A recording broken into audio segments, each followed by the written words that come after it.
the mind is, of course, an instrument that is designed to create patterns and solve analytical questions and remembering and all of that stuff that we know the mind does commonly. But the mind is, in the sense that it takes a lot of our attention, it becomes a block to connection with the prana and the deeper awareness, consciousness. So there's nothing wrong with the common usage of the mind. We are happy to have it, but it should not have us. It should not, be something that we are caught in. It also has the ability, the mind has another function, but it also has the ability to be used to place attention on the prana and on the deeper awareness. So if you turn it around, then you are using it as a method of bringing you in touch with that deeper energy and the deeper awareness that lies at the core of all of life. So I think for me it's a very simple kind of thing, and prana, it's energy within our system, and there's also, you could talk about the universal energy flow.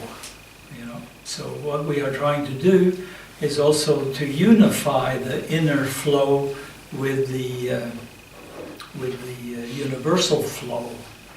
It's another way of thinking of it. And that we will never do with the superficial mind, the analytical mind. You cannot analyze yourself to awareness of this energy and awareness. You have to use the mind in the way that we are doing here, in some way, not necessarily only this practice, but in some way it has to turn the attention turn awareness back upon itself. So then it happens, something happens. And this is what we mean by using this analogy of allowing this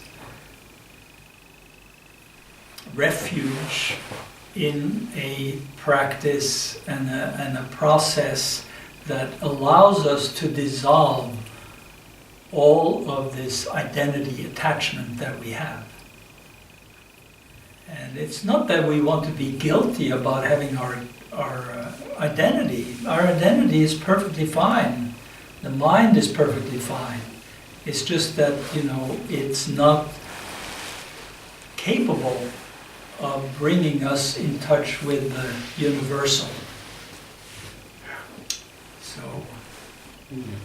the mind cannot bring you in touch with the universal flow. No, but not the analytical mind, not the lawyer mind. No, but you can use the mind. You use the mind. To meditate. To say, yeah. I'm going to meditate now. And this is a different use. You're deciding that you're going to sit down and make an effort, and once you decide that, this is your intention. The mind can be used to, of course, exercise your intention, and then you bring your intention within, and you have a wish to grow, you open, you do all this stuff here in the basic method, or some other method, there are other methods, but you bring your attention to the inner mechanism.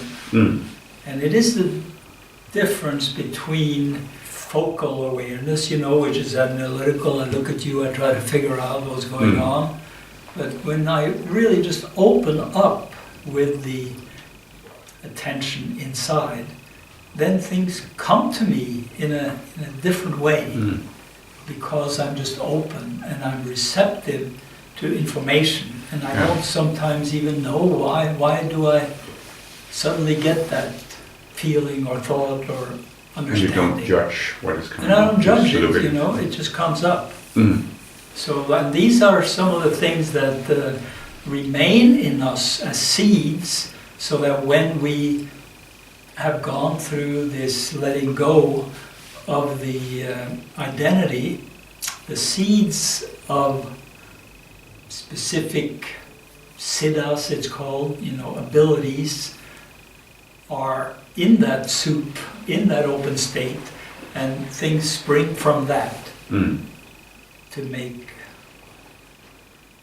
the possibility that we have a higher intelligence, in a way, higher wisdom, and compassion that really springs from that deeper state. It's not an analytical result, but it's a result of feeding that reality and starving the illusion,